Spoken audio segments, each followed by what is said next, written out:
Solutions to treat sleep apnea and snoring range from something simple, such as an oral appliance, to something more involved, where we open up your airway surgically.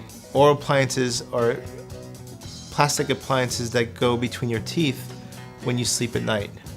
The appliances prevent your tongue and other structures in your mouth from obstructing your airway while you sleep.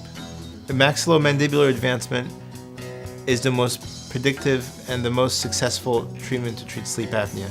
This surgery is only for the most severe cases, but when done, yields the most predictable and the best results. We use a multidisciplinary approach to treat sleep apnea. We have a variety of specialists ranging from your own internist, oral maxillofacial surgeons, sleep apnea specialists, and ENT surgeons. We offer you a variety of different solutions ranging from conservative, non-surgical options to surgical options. I urge you to come in for a consultation to find out what is the best treatment for your needs. Every treatment plan is tailored to address your specific needs.